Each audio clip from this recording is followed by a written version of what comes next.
VST Tillers. They reported their Q4 numbers, seeing a bit of a decline in terms of the revenue growth of the company. But what is the outlook of the company going forward? How should one expect and see VST Tillers perform in FY25? We do have the CEO joining in with us of the company. We have Anthony Cherukara joining in with us this morning. Thank you so much, Anthony, for joining in with us this morning on ET Now. Let's start by talking a bit about Q4, right? We're seeing a bit of these weakness that has come in terms of the numbers, in terms of the growth, or even in terms of sales volume for tractor sales.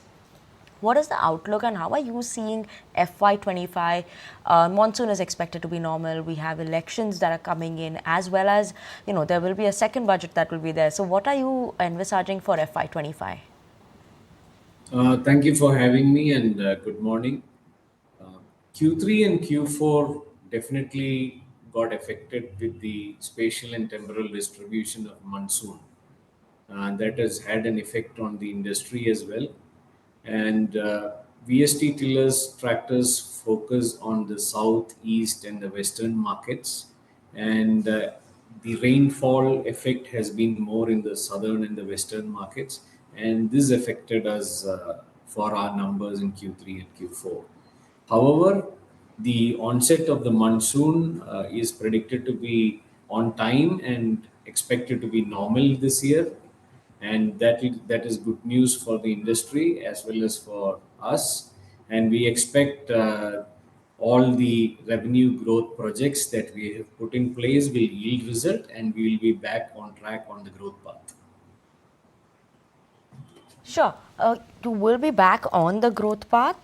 So that is what one could expect in FY25. But also, other than that, what should one expect in terms of overall for the margins? Where do you see that is also the worst is behind in terms of the margins of the company? Should we start expecting that around 17% EBITDA margin levels also in FY25 again? We have given a guidance of 11 to 13% for margins, and I'm happy that in the last financial year, that is FY24, we have been able to better against FY23. That is, we did 12.83% operational EBITDA against 12.6% in FY23. We continue to hold the same guidance. This is considering the fact that we are expanding geographically. We have announced our entry into the US market. We have registered VST Americas Incorporated. We are also expanding in the European market. We also have launched the higher HP VST Zetor products, with which we will be entering into the northern markets. All of these would need very high amount of operational expenses, and hence this guidance of 11 to 13%.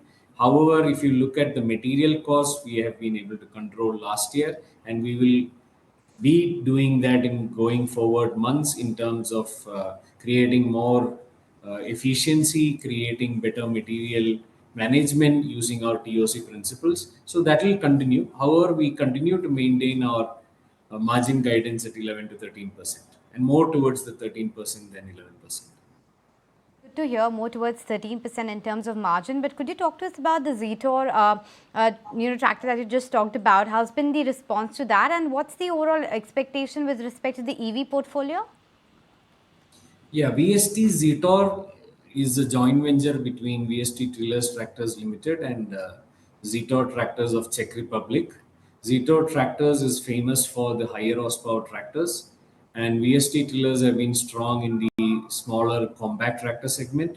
So with this joint venture, we have developed products in the 40 to 50 HP category, which we will be using to enter the northern Indian markets, which we were completely absent from. And we have launched three variants: the 42 HP, the 45 HP, and the 50 HP. This is one segment that has grown in India, and we expect good sales in this year and in the coming years. The response to the launch has been good. Talking about the EV segment, we continue to supply to the company that we have invested in the US market. We supply them the drivetrains, and that continues. And we will also be looking at products in these small farm machines in the electric segment as well in this year. follow-up. You said Zetor, you should expect good growth and in a market which you weren't present in. So tell me about the revenue scale-up that you're expecting. If you can quantify the number, what kind of market share are you targeting? Any more detail? Definitely. We are looking to grow 15 to 20% in the small farm machine space. And looking at the tractor initial first year, we are not giving huge growth guidance, but the focus is on establishing it in each dealership across North India. So we are looking at a 10 to 15% growth in the tractor business. Overall, we should be upwards of 20% growth for the company, considering all the other projects that are due for monetization now. And of course, there is a caveat of the normal monsoon. We expect that to be normal. Okay, and what about the segment in terms of performance for other small farming equipment? How is that shaping up?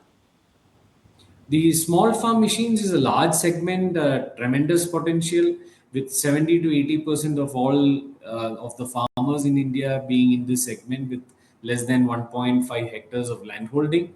And we are seeing tremendous growth. Of course, we had some amount of pressure due to drought in certain markets, especially Karnataka, Maharashtra, and the model code of conduct coming in place in Q4 in some parts of the in India, and that affected the business in some parts of the country for small farm machines. But we expect the growth to continue in this segment, and that is why we are giving a higher guidance for growth in this segment. We are also manufacturing power weeders from this financial year in India, and that should also give us good growth in this segment. Okay, sir. On that note, we let you go. Thanks so much for making time and speaking with us. Appreciate your responses to the candid chat. So, you're expecting 11 to 13% margin, with it being towards the higher end of the range. Zetor is expected to make a mark in the northern belt, and of course, they're expecting to grow almost 10 to 15% in that.